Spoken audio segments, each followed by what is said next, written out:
ulitarajia nikienda benki nichukue mkopo, ule mkopo ni uingize kwenye biashara, na ile biashara ifanikiwe, pesa za watu nianze kuzirejesha. Ghafla umechukua mkopo, biashara imekufa na deni bado lipo, moyo wako unaugua. Na kuna watu wameugua kwa madeni. Ndio maana mtu mmoja alisema tauni njoo na akili, tabia utazikuta. Usiishi kwa kusikia watu wanasema nini. Unapoyasikia maneno ya watu, yatapelekea moyo wako kupata majeraha. Usiishi kwa kusikia watu wanasema nini. Ishi kwa kumsikia Mungu anasema nini. Watu wana maneno, Mungu ana neno. Watu wana maneno, lakini Mungu wako analo neno. Usiongozwe na maneno ya watu, ongozwa na neno la Bwana. Mpendwa, ninayo furaha kubwa masaa haya kukutana pamoja na wewe. Mimi ni mtumishi wa Mungu Japhet Magoti, na somo letu la leo lina kichwa kinachosema omba Mungu akupe nguvu ya kutibu majeraha ya moyo. Omba Mungu akupe nguvu ya kutibu majeraha ya moyo. Tuombe. Baba yetu na Mungu wetu uliye hai, tunaamini ya kwamba wewe ni Mungu mwema na Mungu mwaminifu. Leo tena ninapoenda kusema na watoto wako, ninaamini ya kwamba kuna jambo umeandaa kwa ajili yao. Ninachokuomba Mungu, niwezeshe kuyanena yote ulioyakusudia, ili huyu mwenye majeraha ndani ya moyo wake aweze kupata amani mpya. Ndivyo ninavyoomba kwa imani kupitia kwa jina la Yesu Kristo. Amen. Mtoto wa Mungu, ninafahamu ya kwamba tunaishi kwenye dunia yenye changamoto. Tunaishi kwenye dunia ya watu mbalimbali. Kuna wale watu wema na kuna watu wabaya. Kuna watu wanaokuwazia mazuri na kuna wale wanaokuwazia mabaya. Na ukweli ni kwamba idadi ya watu wanaokuchukia ni kubwa kuliko idadi ya watu wanaokupenda. Idadi ya watu wanaokuwazia mazuri ni ndogo kuliko idadi ya watu wanaokuwazia mabaya. Kuna wengine wanachukia hata kwa namna unavyoishi na watoto wako. Kuna wengine wanachukia hata kwa namna unavyofanya biashara zako. Kuna wengine wanachukia hata kwa namna unavyovaa. Na kwa sababu hiyo, dunia hii imekusanywa na watu wa makundi tofauti tofauti. Na kwa sababu hiyo, mioyo yetu yaweza kupata majeraha kupitia maisha tunayoishi au watu tunaoishi nao. Naomba nikuulize swali. Je, moyo wako una amani? Moyo wako una furaha? Moyo wako una matumaini? Je, ni kitu gani kinakuumiza moyoni mwako? Biblia inasema hivi kwenye kitabu kile cha Zaburi, Zaburi 147, Zaburi 147 na lile fungu la 3. Zaburi 147 na lile fungu la 3, maandiko yanasema, huwaponya waliopondeka moyo na kuziganga jeraha zao. Watu wengi leo hawana amani katika mioyo yao. Mioyo yao imepondeka. Na kwa sababu mioyo imepondeka, mioyo imepata majeraha. Mwingine moyo wake umepondwa kwa sababu ya ndoa alionayo. Mwingine moyo wake umepondeka kwa sababu ya biashara anazozifanya. Mwingine moyo wake umepondeka kwa sababu ya watoto aliowazaa. Mwingine moyo wake umepondeka kwa sababu tu ya majirani. Yesu anasema na wewe, amekuja kwako kukuganga wewe uliyepondeka moyo. Amekuja kwako kukuganga wewe mwenye majeraha ndani ya moyo wako. Naomba nikuulize swali, ni kitu gani kinautesa moyo wako? Ni jambo gani linaumiza moyo wako? Kuna mtu ananisikiliza leo, hata usiku wa leo hajapata usingizi. Kuna mtu ananisikiliza leo, hata hamu ya chakula hana kabisa. Kuna mtu ananisikiliza leo, anatamani hata kuiacha hiyo kazi anaoifanya. Moyo wake umepondeka, moyo wake umehuzunika, moyo wake una majeraha. Mungu anasema na wewe leo ya kwamba anahitaji kukuganga wewe uliyepondeka moyo. Mungu alipokuwa anamuumba mwanadamu, ndani ya mwili wa mwanadamu alimwekea moyo, ndani ya mwili wake alimwekea moyo. Ninaamini hata wewe unayenisikiliza una moyo. Mtu mmoja akaniambia ya kwamba ukubwa wa moyo wako ni sawasawa na ngumi yako. Ukubwa wa moyo wako ni sawasawa na ngumi yako. Maandiko yanasema, linda moyo wako kuliko vitu vyote uwezavyo kuvilinda, kwa sababu ndani yake ndipo kuna chemichemi za uzima. Moyo wako. Sasa Mungu alipokuwa anaumba moyo wa mwanadamu, aliuweka ule moyo kipindi ambacho dhambi haijaingia ulimwenguni. Kwa hiyo moyo ulitengenezwa wakati ulimwengu una furaha. Moyo ulitengenezwa wakati ulimwengu una amani. Moyo ulitengenezwa wakati ulimwengu una vicheko. Kwa nini? Mungu alipomuumba mwanadamu, dhambi ilikuwa haipo ulimwenguni. Dhambi ilipoingia ulimwenguni, moyo ulibaki ni ule ule, japokuwa maisha ya mwanadamu yalibadilika. Moyo umezoezwa au ulitengenezwa kwa ajili ya kubeba furaha. Moyo ulitengenezwa kwa lengo la kubeba amani.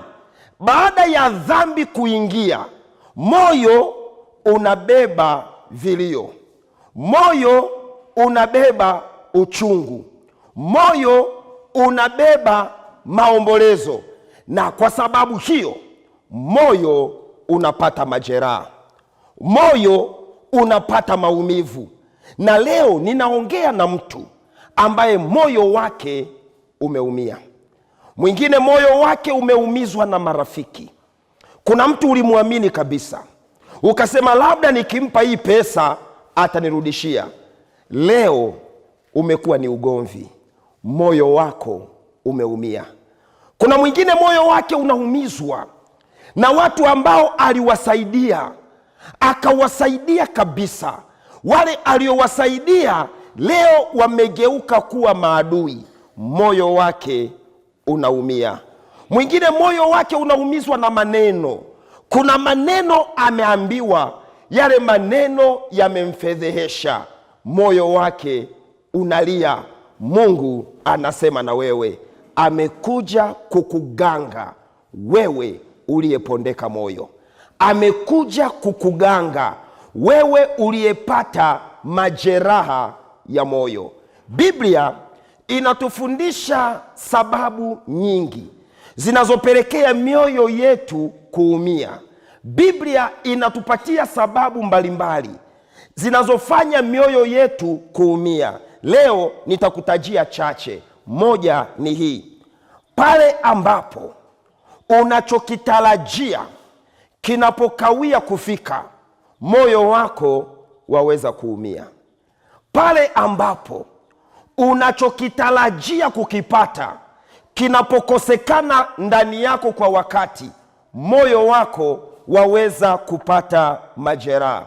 Mithali sura ya 13 na lile fungu la 12, Biblia inasema, kilichotarajiwa kikikawia kuja, moyo huugua.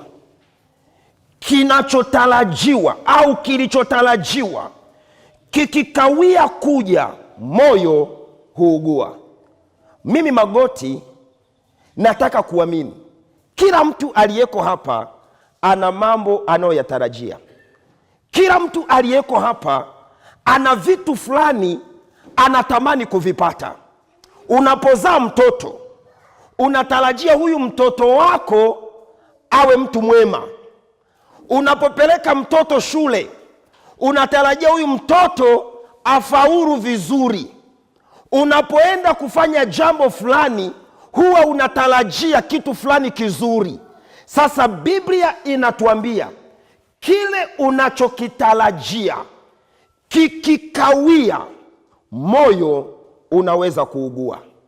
Yawezekana, naongea na mama mmoja, ulitarajia huyu mtoto ndiye atakaye kuwa msaada wa maisha yako. Leo mtoto amebadilika, hawi tena msaada wa maisha yako, bali amekuwa huzuni ya maisha yako. Moyo wako unaugua. Unapoingia kwenye ndoa, unatarajia kabisa ya kwamba nikiingia kwenye hii ndoa nitakuwa na furaha ya ndoa, lakini kile unachokitarajia leo haukipati. Moyo unaugua. Na kuna wanandoa mioyo yao imeugua. Kuna mwanandoa ananisikiliza hapa, hata ikitokea Mungu aseme ya kwamba ndoa zote tumezifuta, huyo mtu atashangilia na atacheza na ngoma. Atasema asante Mungu, kwa sababu nilikuwa ninakaa na simba ndani ya nyumba. Moyo ulishaugua kwa sababu alichokuwa anakitarajia hakipati. Magoti, unatueleza nini? Unapoingia kwenye ajira, huwa kuna vitu unatarajia, ikitokea hautavipata kwenye ajira yako, moyo unaugua. Naomba niongee na mtu hapa. Ni kitu gani ulikitarajia na sasa haujakipata? Nataka niongee na msichana. Yawezekana kuna msichana ulikuwa na kijana, ukasema huyu kijana namna alivyo huyu, hakika huyu atanioa. Huyu kabisa ndiye mwenyewe. Hata picha yake ukaanza kuweka kwenye profile ya WhatsApp, ukaanza kumposti kwenye Facebook. Ghafla huyo kijana hashiki simu yako wala hajielewi tena. Moyo wako unaugua.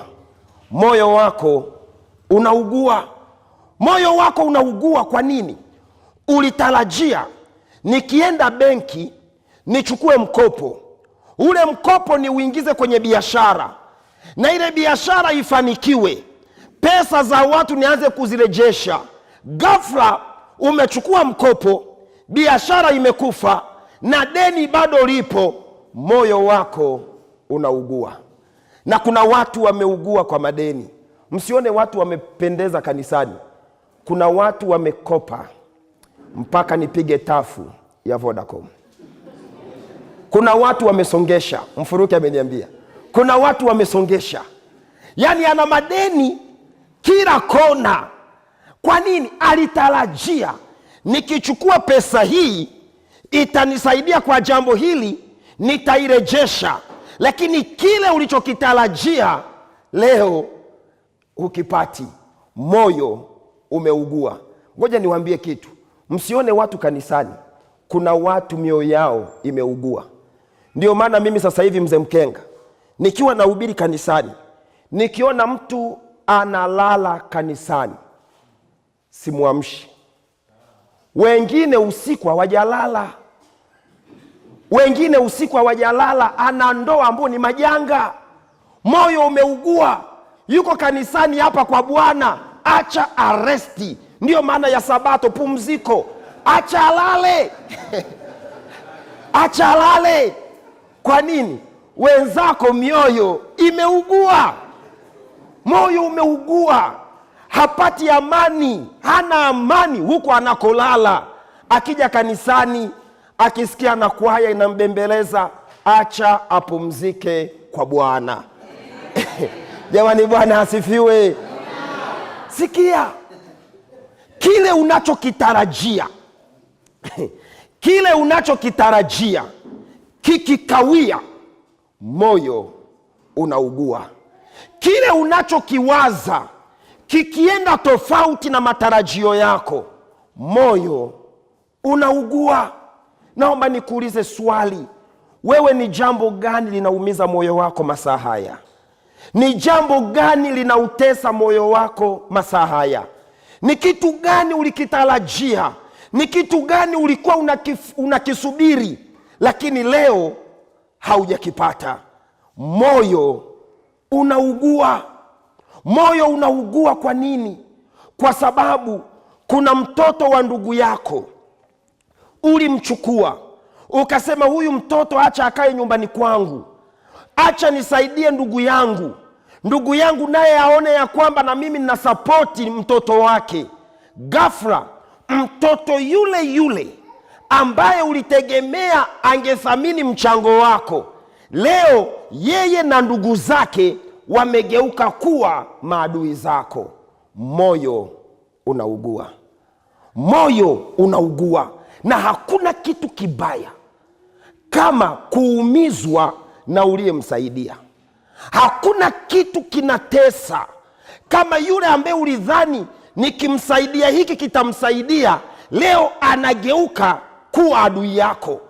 Ngoja nikwambie kitu, inakatisha tamaa, inaumiza, inasononesha, na kuna watu mioyo yao imeugua. Alichokuwa na kitarajia hajakipata. Umetumia pesa nyingi kwa ajili ya kununua madawa, ukadhani ya kwamba labda nikitumia madawa haya nitapona ugonjwa fulani. Madawa yameisha na ugonjwa bado uko pale pale. Moyo unaumia. Moyo unaugua. Na ngoja niongee na mtu hapa. Moyo ukipata majeraha ni rahisi kukata tamaa. Moyo ukipondeka ni rahisi kuchoka. Na kuna watu leo wamekata tamaa kwa sababu mioyo yao imeugua.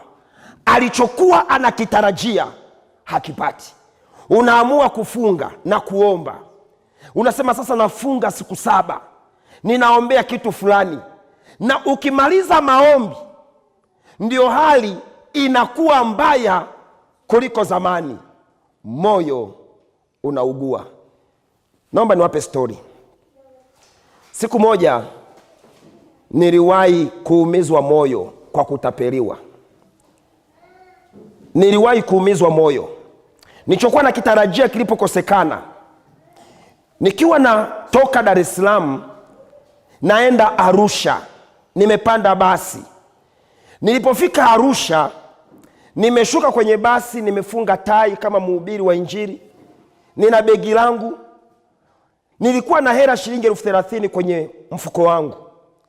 Ile tu nashuka kwenye basi, mzee mmoja akanisalimia. Mtumishi, Bwana Yesu asifiwe. Ni mzee wa makamo. Ni mzee tu wa makamo kama mzee Yakoko. Alivyonisalimia vile, na mimi nikamwambia amen. Mtumishi, hujambo? Sijambo. Sasa alivyoniambia mtumishi, kwa kweli huduma yako inanibariki, na mimi sikuwa na akili. Niliposikia tu huduma yako inanibariki, na mimi pale pale nikasema Mungu asifiwe, Mungu asifiwe. Yule mzee kumbe ni tapeli. Sasa anatafuta network ya kuniingiza tauni. Ndio maana mtu mmoja alisema tauni njoo na akili, tabia utazikuta. Unapoenda mjini njoo na akili, tabia utazikuta. Hebu sikia, wakati yule mzee ananisalimia, nikaona huyu sasa mzee yawezekana ni mshirika, yawezekana ni mtu wa kanisani. Akaniambia, mtumishi, pole na safari. Asante sana. Akaniuliza, mtumishi, unaelekea wapi? Sasa wale mnaofahamu jiografia ya Arusha, nikaambia naelekea Monduli. Akanambia kama hautajali nikusindikize, ila mimi nitaishia Kisongo. Je, unaweza kupenda lifti yangu? Aliponieleza, na wakati ule kulikuwa kuna changamoto sana ya gari za kutoka Arusha mjini kwenda Monduli. Nikaona mzee ananisogeza Kisongo, ni rahisi kupata usafiri. Kumbe mzee ni tapeli. Mimi moyo wangu ukaanza kufurahi ya kwamba nimepata unafuu. Mzee akaniambia twende mtumishi nikusaidie mkoba wako. Nikamwambia hapana mzee, kwa sababu ya umri wake. Hapana mzee, twende. Tukatembea. Nikasema Mungu asante kwa kweli, hapa Mungu nakushukuru, nimepata usafiri. Kumbe naongea na PhD holder of utapeli. Kumbe naongea na tapeli. Na uzuri ni kwamba mzee Mkenga, karibu kila mtu alishaga tapeliwa. Uzuri kila mtu, walio wengi, asilimia kubwa waliwahi kutapeliwa. Sasa unajua kila mjanja ana mjanja wake. Kitu gani kikatokea? Mzee yule akaniambia, samani mtumishi, mke wangu aliniagiza kitu fulani, naomba unisubiri hapa niende dukani kukichukua. Nikasubiri. Mzee akarudi. Akaniambia, mtumishi, kile kitu kumbe bei imepanda. Kama una shilingi 10,000, naomba unisaidie. Naomba unishikie mashine yangu hii. Alikuwa na kitu amekifunga kwenye karatasi. Akanipa na mimi nikashika. Nikampa shilingi 10,000. Alivyoona kwenye wallet kuna 30,000. Akaniambia, au nipe yote. Alafu tukienda kwenye gari nitakurudishia pesa yako. Sasa mimi nimeshapata lifti na ni mshiriki. Nikampa yote. Mzee akaingia upande wa pili, wa tatu, wa nne, sikumuona tena. Nimesimama na hilo dude nimeshika. Mzee huyu yuko wapi? Mbona afiki? Mtu mmoja akapita akanambia, mtumishi, Bwana asifiwe. Nikamwambia amen. Mbona uko hapa? Nikamwambia kuna mtu namsubiri hapa, amenipa mashine yake nimshikie. Hebu fungua tuone mashine hiyo. Kufungua, mzee amefunga jiwe. Kwa kweli nikiwa na hasira nilishika lile jiwe, nikasema nikikutana na mzee yeyote nambamiza. Moyo wangu uliumia na nauli yangu yote imechukuliwa. Moyo umeumia. Na Magoti, unataka kutuambia nini? Nasema hivi, unachokitarajia kinapochelewa au kisifike, moyo wako unaumia. Moyo wako unaumia. Moyo wako mama unaumia unavyompeleka mtoto shule, badala ya kukuletea matokeo mazuri anarudi akiwa ni mlevi. Moyo unaumia unapoanzisha kitu fulani ukitegemea kupata faida, leo unapata hasara. Moyo unaumia unaposaidia mtu ukitegemea kwamba atathamini msaada wako, leo anakuwa adui yako. Moyo unaumia unapomkopesha mtu pesa ukitegemea atanirejeshea, inakuwa sasa ni ujanja kwenye pesa yako. Moyo unaumia. Sababu ya pili inayosababisha moyo kuumia ni hii: maneno ya uongo na maneno ya fitina yaliyobebwa na chuki yanaumiza moyo. Maneno ya uongo na maneno ya fitina yaliyobebwa na chuki yanaumiza moyo.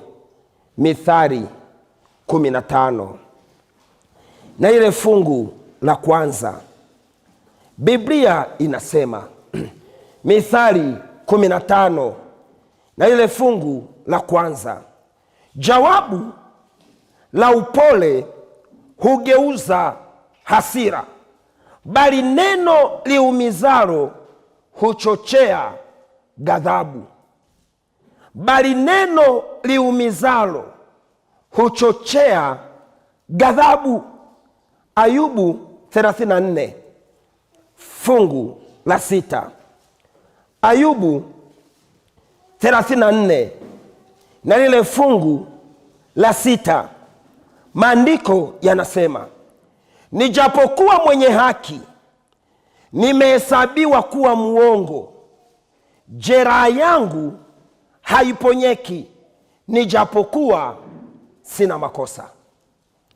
Nijapokuwa mwenye haki, nimehesabiwa kuwa muongo. Jeraha yangu haiponyeki. Unajua kuna maneno yanaudhi, kuna maneno yanaumiza, maneno ya uongo. Unajua kuna watu wanaweza kukusemea stori ya uongo, maneno ya uongo, na kuna watu kanisani ni wataalamu wa kubadilisha stori. Maneno ya uongo yanaumiza moyo. Kuna mtu ananisikiliza leo ameumizwa na maneno.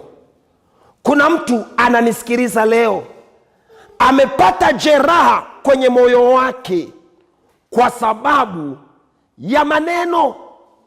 Nataka nikwambie, usipende kusema ya watu. Maneno yako unayoyatamka yanaweza kumtesa mtu fulani. Na usipende kuwa mbea. Unajua kuna watu ni wambea. Wewe usiangalie chini, naongea na wewe. Acha umbea, utasutwa saa 7 mchana. Kuna watu ni wambea. Maneno. Acha maneno ya uongo. Hakuna kitu kinaumiza kama maneno ya uongo. Maneno yasiyo ya kweli, kuchonganisha watu. Kuna wataalamu wa kuchonganisha watu. Kuna wataalamu wa kubadilisha stori. Yale maneno ukiyasikia yanaweza kukuumiza moyo. Na kuna watu mioyo yao imeumia kwa sababu ya maneno. Maneno yametengeneza kidonda kwenye moyo wa mtu. Hata kwenye ndoa zetu, unaweza ukaa kwenye ndoa ukamweleza mwenzi wako neno moja likamuumiza maisha yake yote. Kwa hiyo kuwa makini na maneno yako. Mahali fulani Biblia inasema ya kwamba chunga ulimi wako. Kuwa makini na kile unachokiongea. Unaweza ukaongea ukadhani ya kwamba nimempasha, kumbe umemuharibu kabisa. Maneno unaoyasema kwa watoto yanaweza kuwaumiza maisha yao yote. Maneno unaoyasema kwa wale unaowaongoza yanaweza kuharibu maisha yao yote. Maneno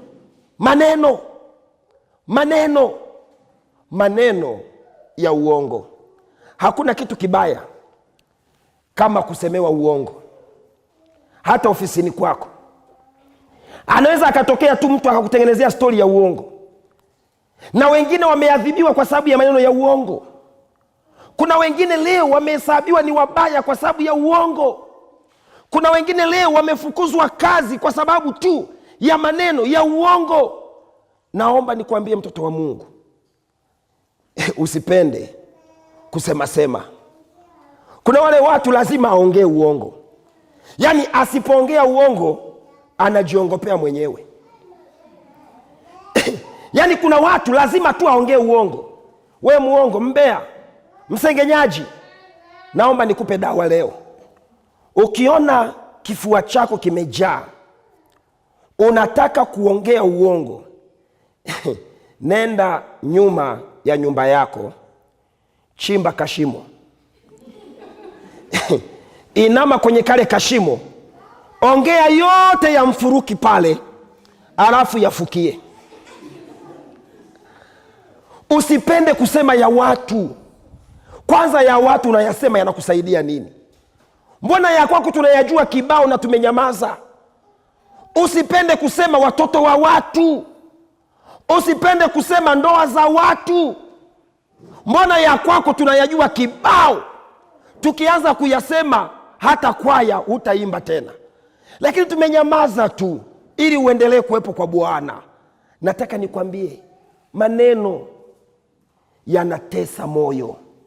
Na kuna watu ndani ya kanisa mioyo yao imeumia.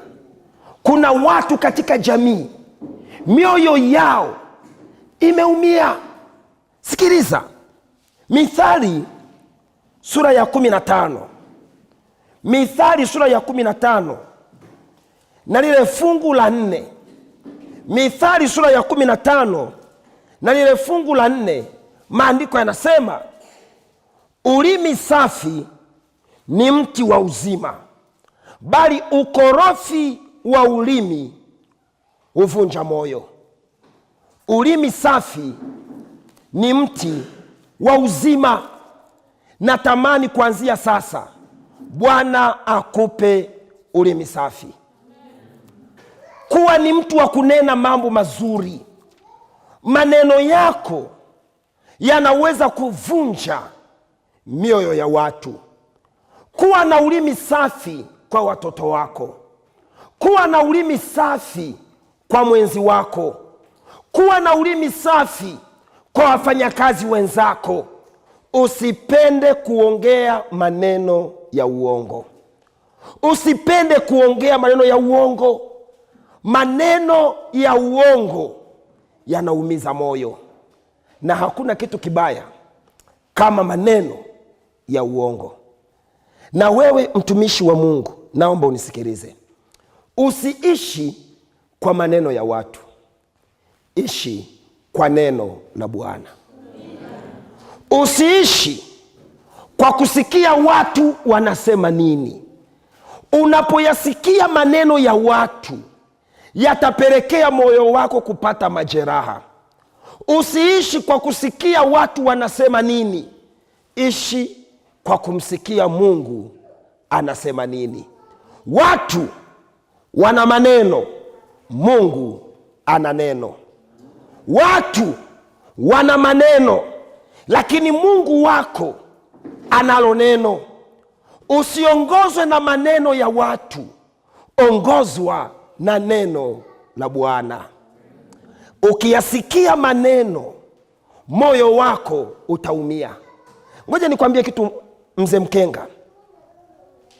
Laiti tungekuwa tunalipia kodi maneno tunayoyaongea, kuna watu wangekuwa na tahadhari ya kuongea. Ila kwa sababu hakuna kodi ya maneno, Mkenga, ukivaa vizuri watasema, ukivaa vibaya watasema, ukiwa mpole watasema, ukiwa mkali watasema, ukimpenda mke wako watasema, ukimtelekeza mke wako watasema, ukipenda kusoma watasema, ukikataa kusoma watasema. Watu wana maneno, Mungu ana neno. Ishi kwa neno la Bwana. Usikubali maneno ya watu ya utese moyo wako. Lazima tu watasema. Hata ukiwa hai watasema. Ukiwa na elimu kubwa watasema. Ukiwa umeshia la 4C watasema. Yaani kusema lazima watasema. Lakini tunaongea moyo uliopondeka. Nataka niongee na mtu ambaye moyo wake umeumia. Kama moyo wako umeumia, Yesu anasema na wewe. Isaya 61 fungu la 1. Isaya 61 fungu la 1. Maandiko yanasema, Roho ya Bwana Mungu ii juu yangu, kwa sababu Bwana amenitia mafuta ni wahubiri wanyenyekevu habari njema. Amenituma ili kuwaganga waliovunjika moyo, kuwatangazia mateka uhuru wao, na hao waliofungwa habari ya kufunguliwa kwao. Masaa haya Bwana akaugange moyo wako. Bwana akaugange moyo wako. Moyo uliovunjika, yuko Mungu anayeweza kuuganga. Mambo yako yaliyokwama, yuko Mungu anayeweza kuyakwamua. Mambo yako ambayo unaona ni mlima mrefu, yuko Mungu anayeweza kutengenezea njia. Yeye anasema, njoni kwangu ninyi nyote msumbukao na wenye kulemewa na mizigo, nami nitawapumzisha. Yuko Yesu kwa ajili yako. Yuko Yesu wa kukupumzisha. Yuko Yesu wa kukufariji. Mtoto wa Mungu, masaa haya mtwike yeye fadhaa zako zote. Mtwike yeye maumivu yako yote. Usikubali moyo wako kuumia. Usikubali moyo wako kupata majeraha. Yuko Yesu kwa ajili yako. Anasema, niite nami nitakuitikia. Usiache kumuita Yesu. Usiache kumuita Yesu. Yeye ana dawa ya moyo wako. Mungu akubariki sana.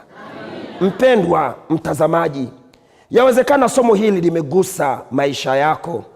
Chini ya televisheni yako au kompyuta yako au simu yako kuna namba za simu zinapita. Chukua namba hizo. Mungu akubariki sana.